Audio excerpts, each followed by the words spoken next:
Assalamualaikum warahmatullahi wabarakatuh. Saya Nurwinda, santri Pondok Pesantren DDI As-Salman Alakuang, akan mengikuti sayembara Santri Sehari Menjadi Menteri.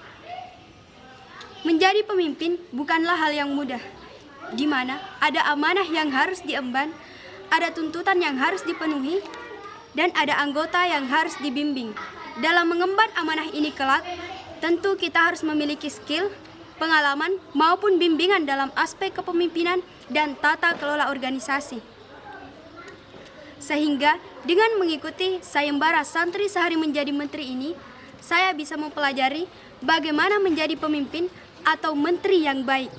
Ketika kita menjadi pemimpin, kita tidak hanya sekedar duduk di kursi jabatan, kemudian menyuruh anggota kita untuk mengerjakan tugasnya, melainkan kitalah yang harus bekerja lebih ekstra di sini, memantau dan ikut andil dalam menyukseskan program pemerintah yang telah dibuat, menyumbangkan tenaga dan pikiran ketika terjadi suatu masalah, dan yang terpenting adalah mengutamakan kerjasama antar anggota lainnya sehingga tujuan utama dapat tercapai.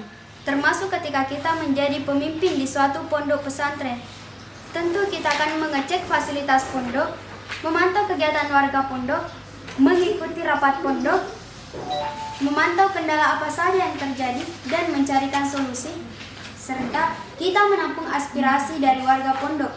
Mengingat sekarang kita telah berada di zaman modern, tentu bukan hanya teknologi saja yang berkembang pesat, melainkan gaya hidup manusia pun mulai mengikuti perkembangan zaman, termasuk pondok pesantren yang juga harus menyesuaikan diri dengan modernisasi tanpa melupakan jati diri kita sebagai santri.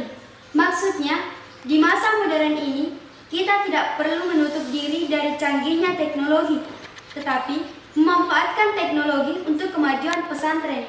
Dengan senantiasa menerima info atau updatean dari dunia luar, kita bisa lebih memperluas wawasan.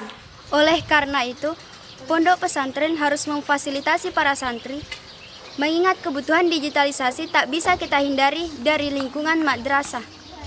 Jadi, untuk menjadi pemimpin, kita perlu mengemban tanggung jawab dan kerjasama yang baik dengan anggota lainnya. Tidak memikirkan kepentingan pribadi dan selalu menerima aspirasi dari orang yang kita pimpin. Mohon maaf atas segala kekurangan. Selamat Hari Santri Nasional 2021. Santri siaga, jiwa raga. Minallahi musta'an wa alaihi tiklan. Assalamualaikum warahmatullahi wabarakatuh.